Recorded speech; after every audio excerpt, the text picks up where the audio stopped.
Alright, welcome back to the next part. So, getting closer. I do have some discrepancies though as I'm going along here, and I want to show you. That's bugging me or slowing me down.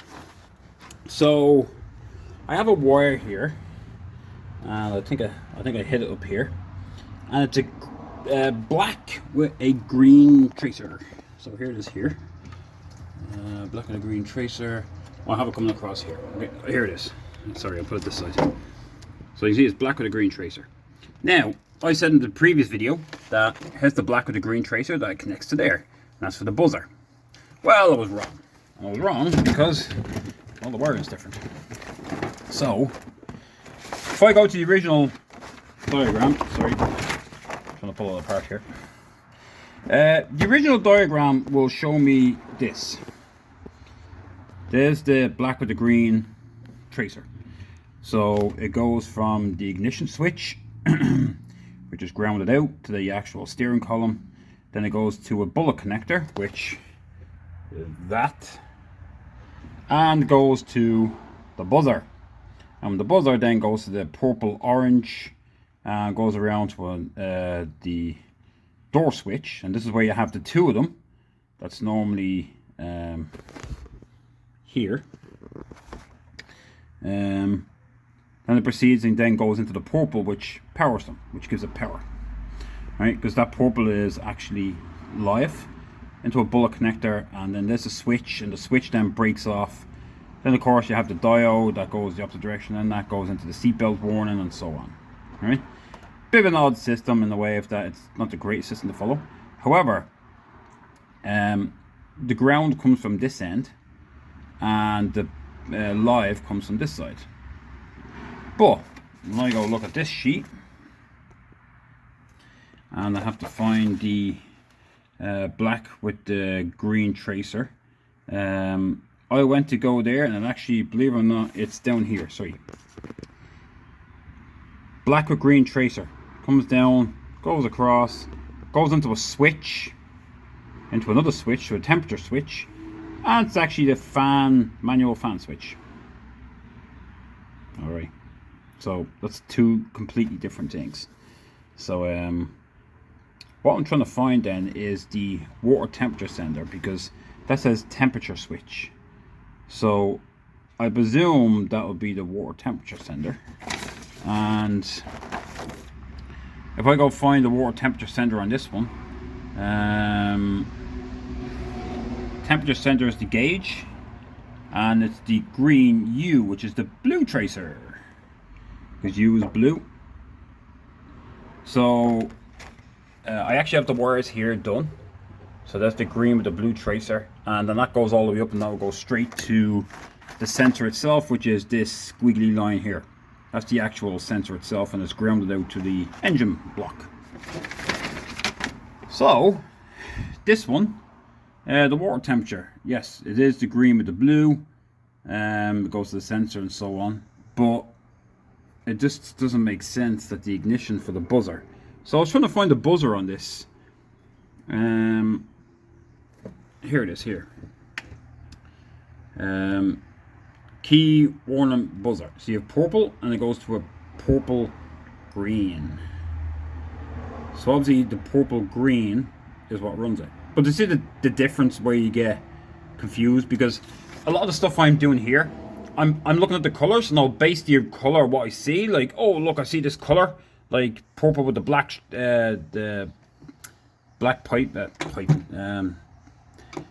purple with the black tracer, and I'm like, oh yeah, that's the horn straight away, because I know what colors they are.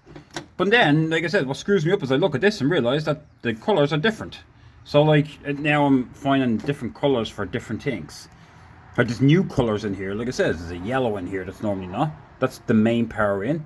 And there's even a dummy one. So look, I have this one, which is a black with a white tracer.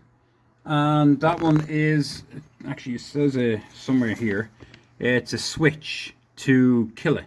So an anti-theft switch. So if you come out, anti-theft cutout switch. So it's a switch, and you ground it out, and then it obviously grounds out the power terminal, and then nothing works. So you just obviously you take this, connect it to a dolly switch of some sort and ground it out, and then you flick the switch and that's ground out and it won't work. I know a lot of people used to do that with the coil. You take the coil and the power for the coil, which is white, let's say white yellow or it's white black or whatever color it is going to the coil, they will bridge it and then put a dummy switch in there so the power doesn't make it to the coil until you flick that switch. And that way, well, nobody can rob it unless you know where it is. And people will like run the wire back up onto the dash and put the little flick switch here or some of that. And that way, it's just to stop the people from stroking the car, robbing it, theft. In all honesty, who in this day and age is going to rob these things? You wouldn't even know how to start it, even if you had it. Even if you hadn't the key, you still wouldn't be able to know how to start the damn thing.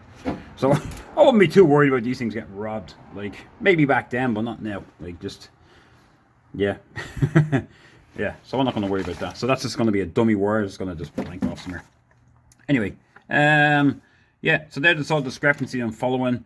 Other than that, yeah, I'm slowly getting there with the wires. Like I said, all the wires I'm starting to connect to units, so I know where it's going. I put in the harness for the lights. So obviously I've illumination lamps. The other one here is for the illumination. And then that's the one I just put in for the ignition. That's your ignition. And then the rest of them all connect up here. So I did change the dashboard and I did test the dimmer to make sure it works, because that's where it's going to. And obviously, look, there are all the wires now that's going to go to the middle. There's the illumination for the middle. So slowly getting there. And once I put it on, I can, like, that's why I start putting these connectors on it, because now it's not just wires hanging. Now I actually have an end piece. So like end piece, somewhere in here is there's a wire for the indicator. It's here somewhere. There it is. So like, there's our voltage stabilizer indicator. I do have to put another wire to this voltage stabilizer because when I followed it here originally, it broke off and it went down to the stabilizer, but the brake failed.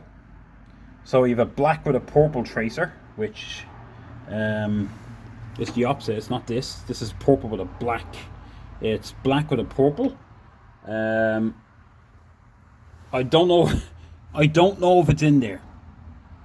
I don't recall seeing it, but then again, it could be one of these just hanging. I'll have to go check, or I haven't put it in yet. And that will go from the lamp, and then obviously this is the one that will go up. So this is the thing. It breaks off this lamp. Now here's the other one, right? Brake fail lamp, low oil pressure lamp. So it's sort of doing two jobs. One is the brake fail, so like this lamp here and the low oil pressure, that would be the low oil pressure is the one that actually goes on the gauge here, not over here. So the two of them obviously are connected according to this. So to make sure I get one to come across, and I'll go to the lamp brake fail lamp, which starts here. Then it's going to go back and it's going to break the black purple, and it's going to go to the lamp, the low pressure lamp, and that's going to have a white with a black tracer that's going to go all the way back down to the oil pressure switch. So I just need to break this here, because I'm pretty sure the green I have coming into the stabilizer, there's only one. Now I did split it in two, but I split it to go to the volts meter. So I have this part of it, I just don't have this part of it. So the other thing I can do is, I have a choice, is that the power, instead of splitting the wire, what I plan on doing was just basically putting a new one from here, putting it onto here, and then running this to run the lamps, because the power is on the same side. Because either way, if you look at it, the power is, before it gets to here, it's already broken for the ignition switch. So it's irrelevant as long as it's on the same side. So that's what I'm going to do. I'm going to put a spade connector here, and I'm going to run across to the lamp, back across the ignition, and all the way down to the pressure switch. So that's what I'm going to do there. And that's what's basically running all the wires in here, is that there's so many wires that go forward and backwards and forward and backwards, and like, it'd be great if you just went one direction. The harness would probably be about at least 25% smaller, but it's not necessarily a harness what I've done. It is a colossal mess, I know that, but I have like been zip tying some of it together, and what I'll do is a lot of the wire is going to have to hang loose, but I'm going to get the loom that you actually just wrap around and cable tie it just to tidy up at the end. That'd be the best choice, because trying to actually tape it is a joke. And I ran out of black tape, so now, as you can see here, I've moved on to yellow. That's the reverse switch I have done. I have the brake switch already done. That's already connected up and everything. So like bit by bit, she's getting there. So once I start running the rest of these wires, I think that's the last two I need out of here, other than connecting the dash. And then I'm almost finished. I have to run the ground straps for the illumination lamps, because here is my purple here. So that should be a live wire, and then that will get, I'll put the spade connectors I got with these, and this is why I didn't want to do them, sorry, the bullet connectors. The ones I got with it, when I go to put them on, I realized that they're, sorry, it's not zooming in, I think it's a bit of a grease on the camera. I find they keep popping off. I've already had two of them that have popped off me on the light, so I'm not fond of it at all. Yeah, and I had to do all these, so I'm going to put my own connectors on here, whatever spade connectors are required for the wiper switch, because they are smaller, they're not full-size spades like this, and one of them is a male spade, so I just have to figure out which is which. But yeah, there's the illumination, high beam, so slowly getting there, and then I'm gonna eventually tuck all these up and hide them all. I just don't know what to do with this, because now I don't know, debating whether to put the buzzer in there or not, or just leave it. I don't know. I'll ask if he wants it. He doesn't want it, I'm not gonna bother putting it in, because in all honesty, is it really worth, like, it's purple, is it really worth doing it? Because like this shows BG, which is black or green, that's it there, and then it's breaking off, and it's going to go into a block connector, and it's going to go pink K. What's K? K is pink, purple, pink. Okay, so that's the purple with the pink tracer, and that's going to go all the way to the door switch, and then from the door switch it's going to come back, and all of a sudden it becomes purple green. Okay, all right, I'll see how that's working. So one color into the door switch and another color back out. But the funny thing is though, like the door switches, the actual door illumination switches are usually purple with a white tracer. So it's, yeah. So I'd have to bridge these and join them together, see, but it doesn't show it here for the buzzer or the door switch. But how do I get the illumination? Because the illumination is normally here when you open the door. So the purple will run to the bulb, and the purple white would come from the switch that's not here. It's missing, and that will ground it out to trigger the light. So to be honest, I might not follow this color. I might just do the purple white, just so it's all the same bloom and color, and then run the buzzer and the doors, everything off for one. So we'll see. All right, that's it for now. I'm going to continue on, so more high speed, some bits and pieces I've got done. So see you in the next part.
Okay, so getting pretty close to getting the inside done.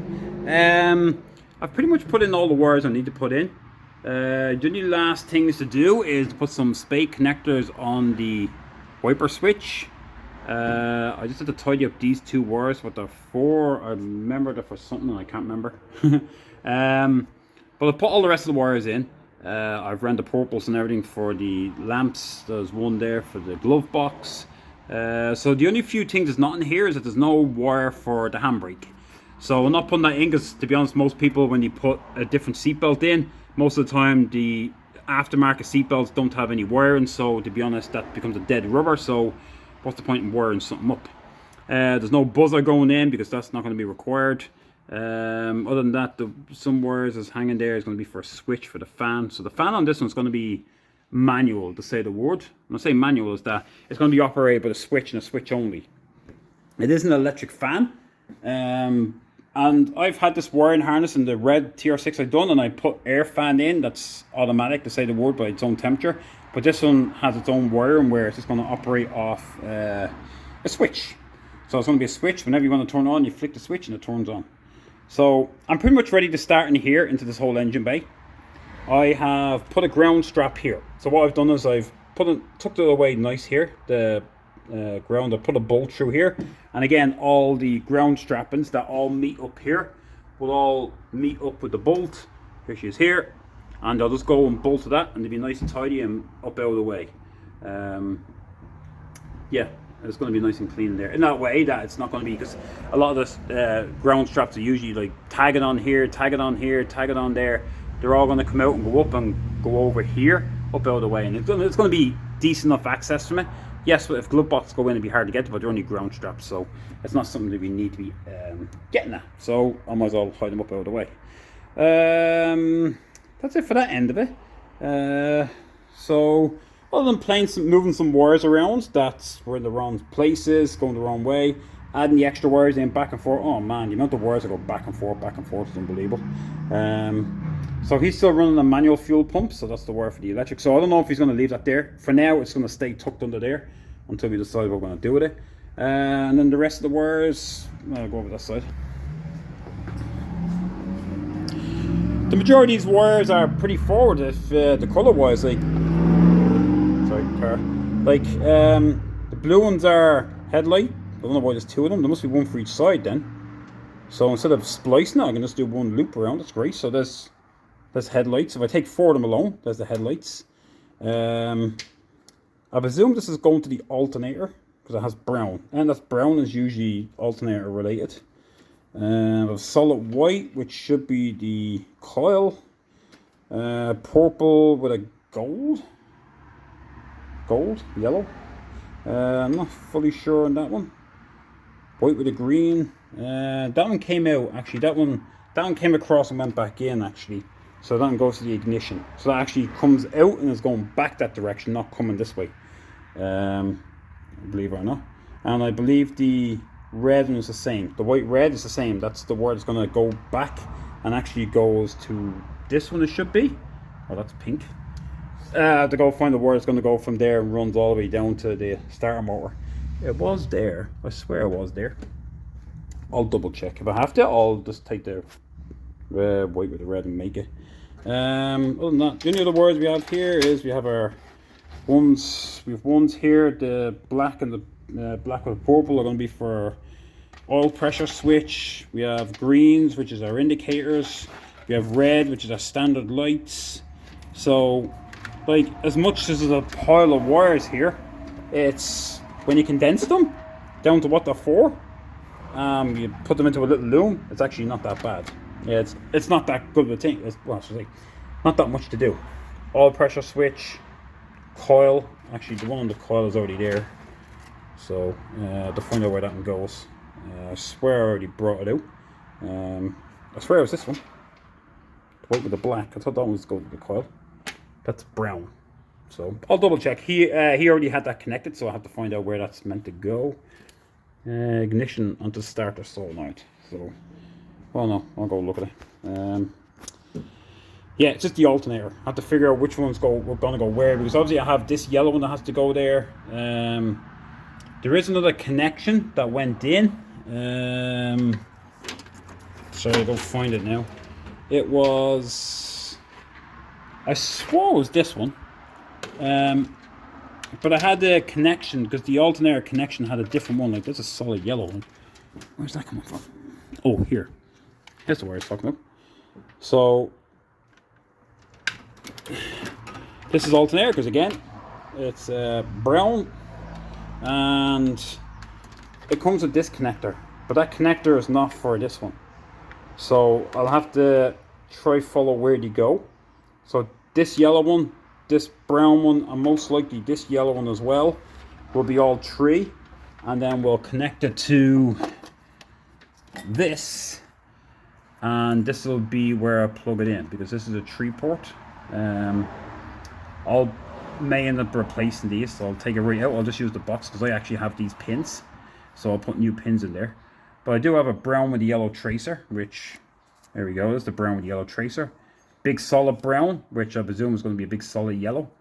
And I have 2 brown ones here. So I'm going to look at the original diagram to see where these go, and then where the other ones are from over there are running. I just have to follow the diagram. Anyway, that's it. So what I'm going to do is I'm going to clean up some of the mess in here.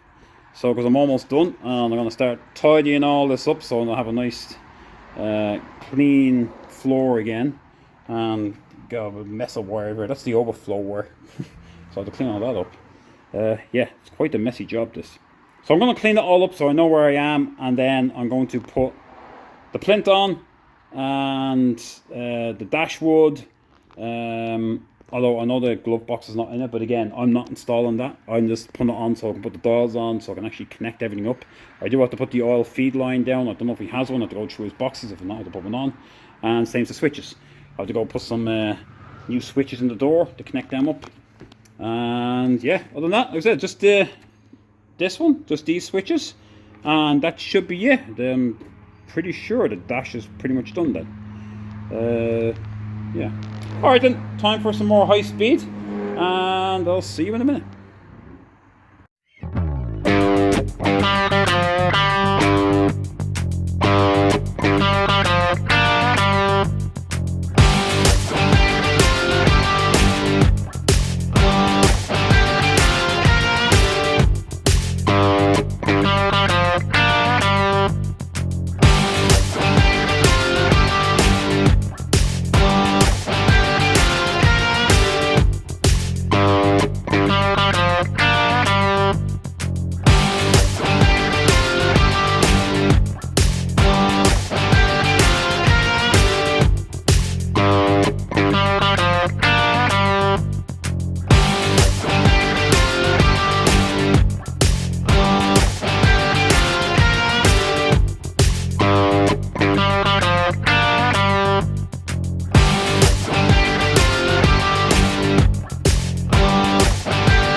Okay, and we're back.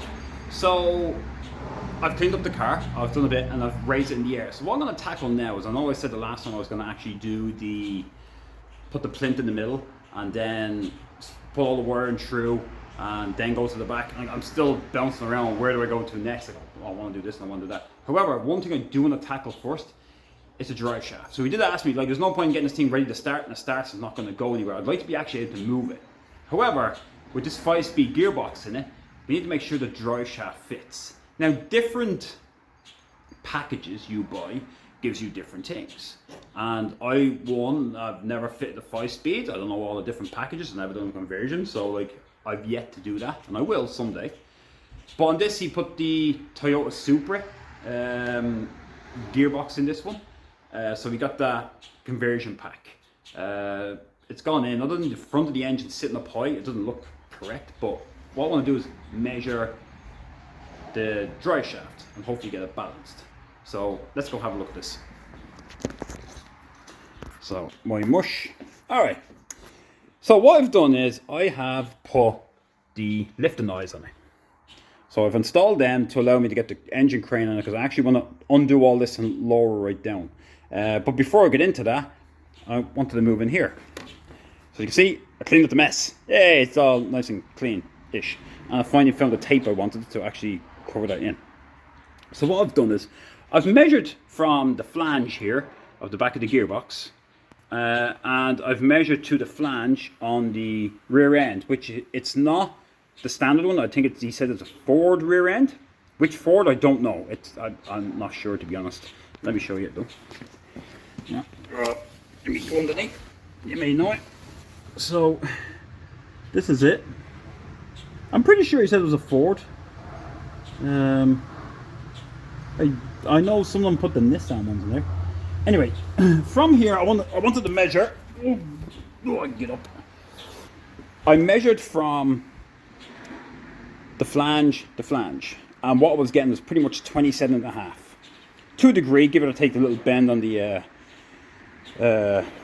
measuring tape, but it was pretty much 27.5. So I decided to go and measure the dry shaft. When I measured the dry shaft, it was measuring at, I think, 28.5, so it was about an inch too long. So lucky enough, and I very rarely came across ones that actually come apart. This is the first one, and I kid you not, this is the first dry shaft I've managed to be able to get this blooming thing off, because I usually seized in there. So that came off pretty handy. So with that, I cleaned it up, and I know this is a pressure fitting, and there is a little nut that goes on top, which I believe, I don't know if it's a pressure fitting to stop it moving. I always thought it was just to allow you to put a bit more grease on the splines, because if you look at that, it's basically the same half shaft that was on the rear axle that goes out. It's pretty much the exact same, apart from the hole, like, if you ask me. Now, obviously the treads, but like the same size. That's what it looks like. Anyway, not to say you couldn't use one. Like, if, I don't know, you could if you really wanted to find a way of doing it.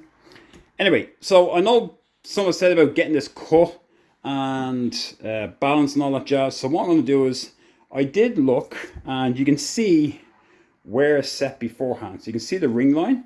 So pretty much set here. Thereabouts. We needed to come back to about here. At least there. So I was able to take it off to allow this to slide further back. Now, when I stopped the first time, there we go. I'm pretty sure when I took it off, now it's going in easy because I've already tapped it off a couple of times and I've put some lubricant on it. I'm pretty sure it's set there, because when I took the screw off originally, I could just see the splines.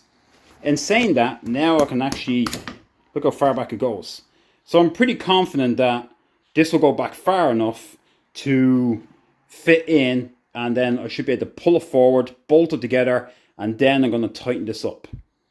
So that's what I won't tighten this first. I'll leave it exactly the way it is, because I know that's more than what I need. I'll go in, I'll actually tighten it so it's perfect, and then I'll put the treads in. I'll put a bit of grease in there. It's like a grease gun. Could you put a nipple in there? I don't know, but I'm just worried that that screw might go in and just screw up the splines on the half shaft there. That's my only concern, but it is what it is. Anyway, so that's that part of it. So I will put that in. The only thing I have to do before I do that is I have to take the engine out. I say take it out, it's not really take it out. I have to lift it, because when I went to put it on, it wasn't enough room to do it. So I'm going to loosen these. I'm going to loosen the front ones. I'm going to put the engine crane to it. I'm going to drop it down and see if I can get a little bit of a pull on it to give me as much room as possible. Because I don't think, even if I take the front shaft off, it will go in, but I don't know if I'm going to be able to get it back on again. So I might have to slide it all the way back in the hope that I can get it past. Because otherwise what I'll have to do is, I'll have to undo it from here, hold this in the air, or put the trolley jack and take out the bottom, the bracket. Take out the bracket. That will allow me to get the shaft up and all the way across, because it's not getting past the support for the gearbox. So most likely I'll jack it up and take these off and just remove the bracket, and that should allow me to get the shaft in. I'm still concerned over the alignment of them. I mean, it's not necessarily the top here, which is way off. It's where the shaft comes in to here. It's pretty close. I feel like it still needs to go down, but the more I look at it, everything is the way it's meant to be. Like, according to it, it's the right way around. This is not on the top end instead of the bottom. Yeah. The only thing I can think of is this bracket here. This bracket might need a bracket that comes out and drops down and then goes forward, and that will lower it down. That's the only thing. Otherwise, I can get it in, I just won't be able to hook it on, because then the universal joint will be too much crooked, and all they're going to do is vibrate the bejesus out of it, and just most likely what will happen, the dry shaft will just corkscrew, and that's it. Everything's going to go bang. If the differential doesn't go, the gearbox will go, something's going to give up the ghost, and you just end up with a big cornetto of a dry shaft, and that's not what you want. So with that, I'm going to do that. I'm going to put the engine crane on it, I'm going to crank it up, take this off, and then slip the dry shaft in, and at least have it in here, and then go from there. If it doesn't line up, then it's up to the owner to go get a different bracket where he can get it to line up. So yay, let's go put a dry shaft in.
Oh, wow. Oh, dear God.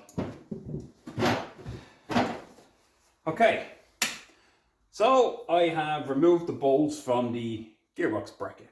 So now I can take that out. Come out. Alright.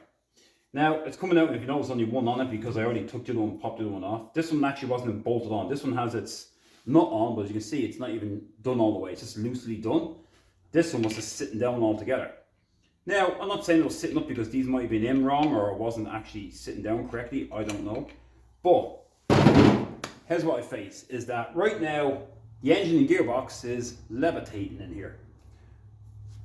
With the bracket gone, the gearbox is sitting on the trolley jack I have on the ground, and the engine at the front, the brackets are gone, is on the engine crane. So it's literally levitating in the space. So that's it. So it's floating around. Where I want to go to now is I want to put the drive shaft in. Now that I've removed that, I can put the drive shaft in. And what I really want to do is put that in. I'm going to just put the bracket back across just in case. And ideally I want to bolt the drive shaft in. Ideally, but not, how do I say? If I do that and I move it, I don't want to put strain on it. So I need to adjust the engine as well to match. So I'm trying to think what's the best process for this, because normally, because of how it's all crooked, it's giving me a bit of a headache. So I think what I'll actually do, I'll put the drive shaft in. I'm probably going to bolt it to the differential, and I'll leave it there. Then I'll put the bracket across afterwards, because it makes it easier getting your hand around, or I can do it from the top. Then I'm going to put the engine mount in. I'm going to put the engine mount in and have it sitting down as best I can. And then what we'll do is that will allow me to adjust the gearbox then to the right heights. When I bolt the dry shaft to it, I can see where it's sitting in the wave level. And when it's bolted to it, it should be snug. And I want to try and make it that it's as straight as I can make it, ideally. Then I can look at where I'm going, because now I move on to these. This, I think, is the problem. I think this is making this sit up too high. So when it's sitting here, it's sitting up too high. So what I do is there's a few things I could do. One is I think this bracket is wrong. I don't know if the bracket's meant to be here. I feel like this is meant to come out and drop down and go across, or I have to change the bushings. So to me, the easiest option is change the bushings. So either these get cut in half or a quarter, wherever the drive shaft lines up. Now, I might put it in and realize after it's all done and lined up that it fits in perfect and I don't have to change it. Great, in an ideal world, I'd be happy with that. But in the event it does, what I'll probably end up doing is, because these are reinforced as well, albeit crooked, what I'll end up doing is most likely getting like a bushing for a trailing arm and putting a sleeve or the nut and bolt through there and two large washers either side to create that compression to give us some flexibility. It's not ideal. Maybe, I don't know, I have some other ones like off MGBs and bushings as well. They might work. I'll see. I won't know till I get to that point what the gap is between basically the bottom of the gearbox and here. I just have to fill it in. So that's why I won't put the bracket in too tight, because it'll allow me to like slide it and take it back down and adjust the play on it. So I'm basically just going to fill in the void. So we'll see how much pressure is in there. But yeah, it's a bit awkward because with the engine sitting up so high and the whole thing crooked, the drive shaft has to be shortened. It's not lining up right, and I'm trying to find out why, and that's why where do I go?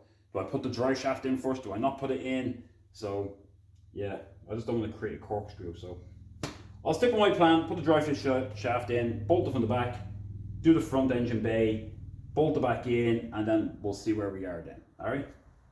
Let's get cracking again. Woohoo! Oh yay!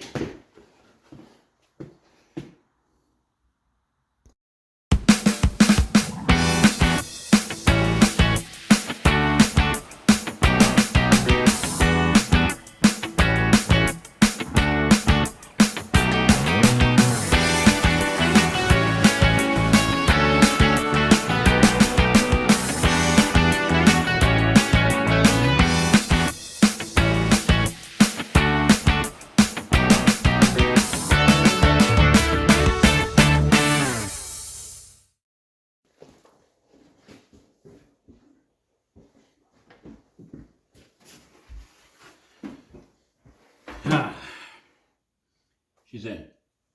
So this is quite the battle. And I haven't done many of these with the 5-speed gearbox yet, so it's a little alien to me, to say the word. So I redone the engine at the front, and I managed to get it to sit down a tiny bit. The engine needed to actually come back towards the firewall, believe it or not, to go down. But then I put this back on, and I was able to lower it and leave a nice space at the front, what there should have been. But the bracket didn't line up. No matter what I'd done, it would not go on.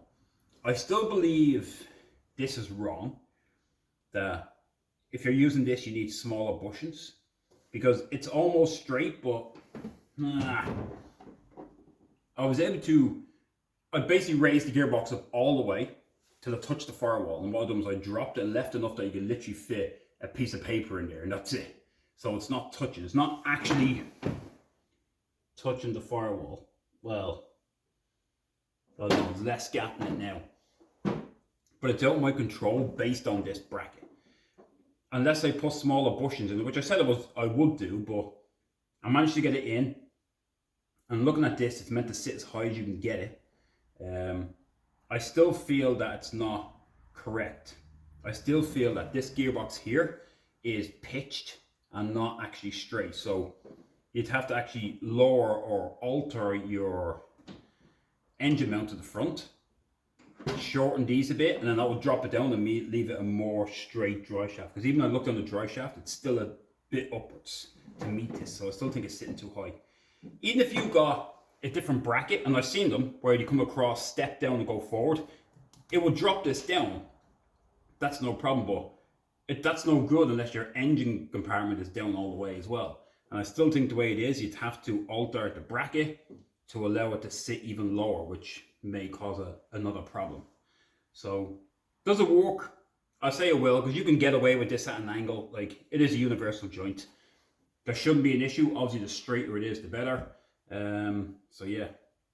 So, I was doing the wiring. I needed to do this to continue on with the wiring. So all I'm going to do is I'm going to button up and onto the last stud into the shaft.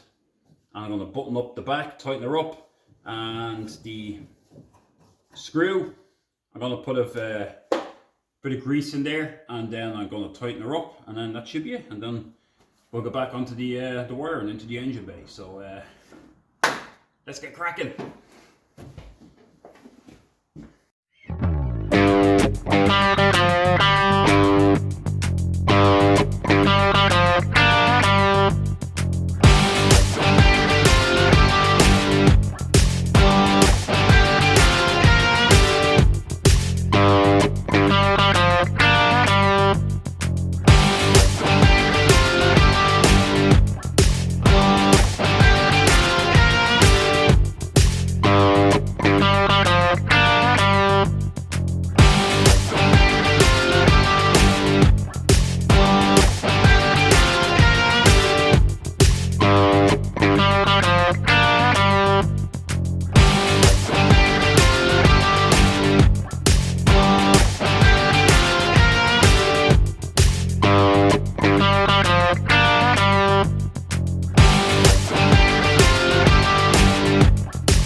Okay, so we're finally onto the engine bay here. Have to sort the far end done, so then the starter motor, working all the wiring here. I taped it up and I start putting exits here. I might have exited these a little too early, so they're not too bad though. We're gonna just push down because one of them is the brake. The two go to there and the other one will go to the coil. I cut it a little short, so I'll just tag that on, that's no problem. What I'm trying to figure out is the oil pressure switch. So according to this one, the oil pressure switch on this only has two colors. Only shows, I know one is a ground, so let me zoom in and show you. One's a ground, so the top one is ground. This is NC, which I don't know, which is, there is no C. So that must be internally of the switch. But white black goes to it. So I don't know if I run a single one or if I run a triple, because the original one runs 3 wires. It runs a white purple, it runs a white brown, and then obviously the P you ground out. So one of them goes to the anti-runoff valve. So if that's not connected, then it should be okay. The other one then is just the one that goes to the oil pressure line. So if I follow this one, then it should be the one that goes to the oil pressure lamp, so it's the white black. So simply white black to the middle, grounded out, and that's it. Only runs 2 switches. Alright, so that solves that problem. Because I'm just trying to consolidate all the wires here. So yeah, I'm just trying to make a bit of a loom so I can tuck it away nicer. That is the water temperature sender, so that's going to go up here. I'm just going to work my way along. Most of it is actually pretty simple. It's just when I get to the alternator, obviously. So yeah, I'll just tidy it up. It's just because it's awful short that comes across here, and I wanted to actually ideally bring it in behind here and down around, and it's pretty short. It doesn't help with this big aftermarket brake clutch unit. So I'm debating whether to put it back over this side, and the reason why I don't want to do that is because I don't want it on the steering column. I'd rather have it in a way. So it's just, yeah, I'm just going to have to pull it back a bit. I'm just going to feed it back. So it just means the wires are going to come out a little earlier than where I started it. But other than that, yeah, I'll just continue it on. Other than that, done pretty good today. So I have a feeling tomorrow I should be pretty much get the engine bay done.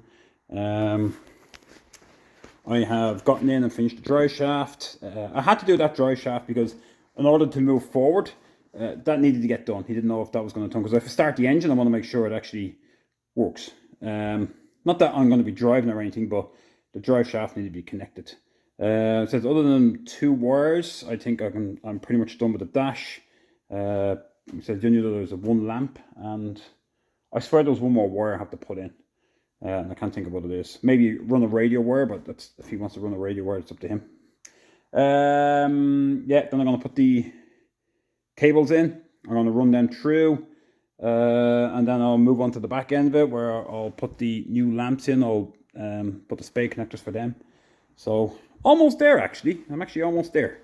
So, wiper switch, yeah. As soon as I have all the engine bay and I'm happy, I'll come back in here and I'll do it, because I've been working on here so much. I just want to take a break. Yeah, it looks an absolute disaster in there. It really does, but it's not really. It just needs to be taped up or loomed up. So like, what would suit him best in there most likely would be the loom that you can just open up and wrap around, because that way you can cover it.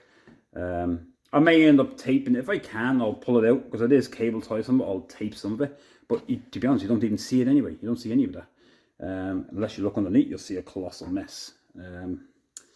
Yeah, like, and that's why when you make these, if you ever see them wires being made, you actually make them on a pegboard. So you put a pegboard on the wall, and you run all the wires, and you what goes to where, and you tack it and pin it and join it, and then you actually just mask it all up, and then it goes in as one. So it's actually not that bad. Like, theoretically, if I had all the wire and I can make the harness from the beginning, it just doesn't help when it comes out of the block literally like that. A big, there's no, you can't even tie it up from the way it starts.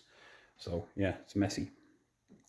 Anyway, I'll try to tie up a bit. I can always tie that a bit more afterwards. So yeah, that's it. Yeah, that's it. Call it for tonight, and then I will continue on tomorrow, where I'll get the front end done, and I'll be happy with that. It is missing some bits and pieces, as I discovered. I took the coil out, or the distributor out, and realized the top pedestal is not there. So yay. Yeah, some of the other connections. Oh, that's what it was. The oil pressure line. So that I have to take out. I have a brand new one back there, somewhere on the boot lid, and I will throw that all the way through. So that's what I do have to put in before I put the rest of the mess on in there. That I'm leaving.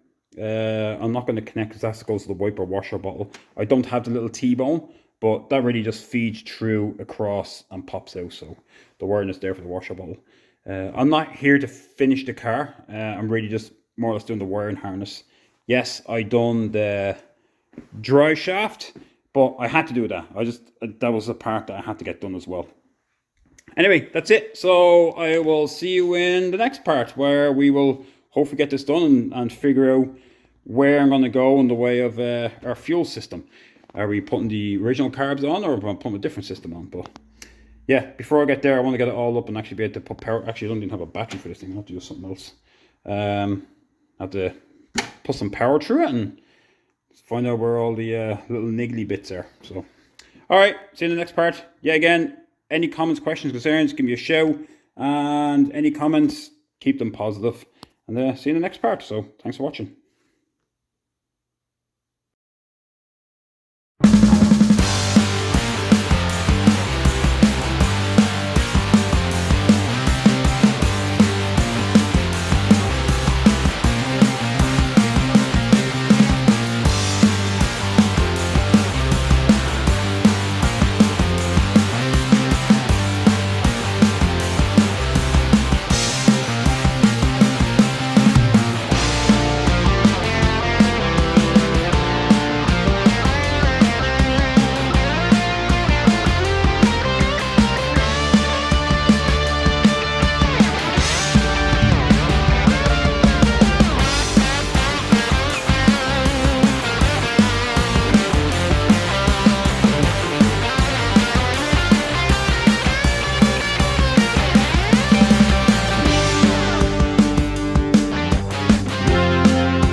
Okay, so here we are.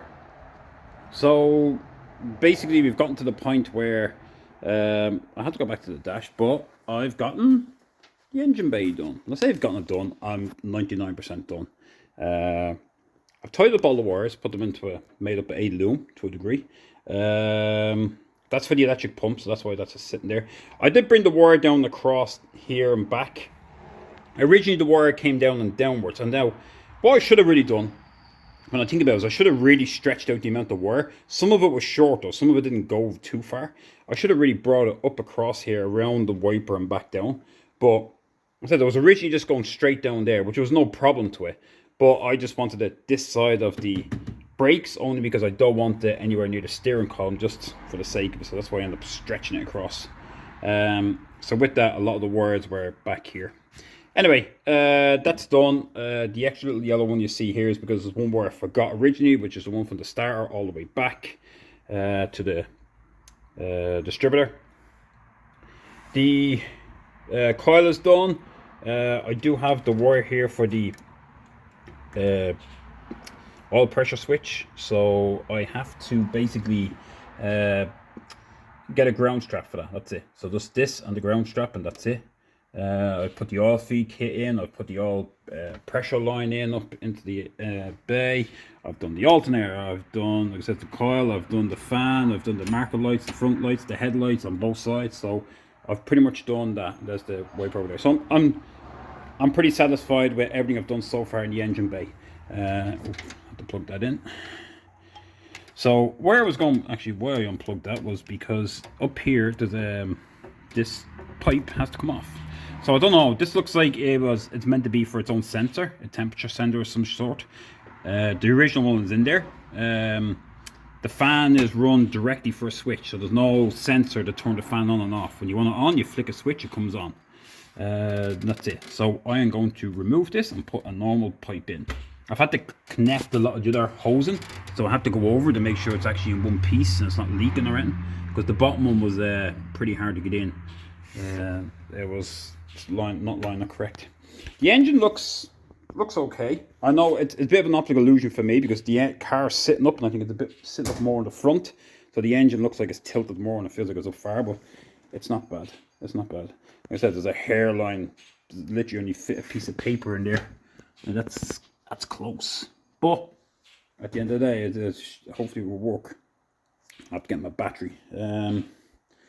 Yeah, as for the inside, I haven't touched that at all. So, as soon as I do the drive shaft, all I have to do really is I'm going to put the cables in, start putting the dashboard on, so I can actually just try all the gauges, and I'm not even putting the glove box in. That's something you can do himself. The plan of this car was basically do the wiring, so I can turn the key and get the engine to start and just basically test the electrics. That's it. That's in a nutshell.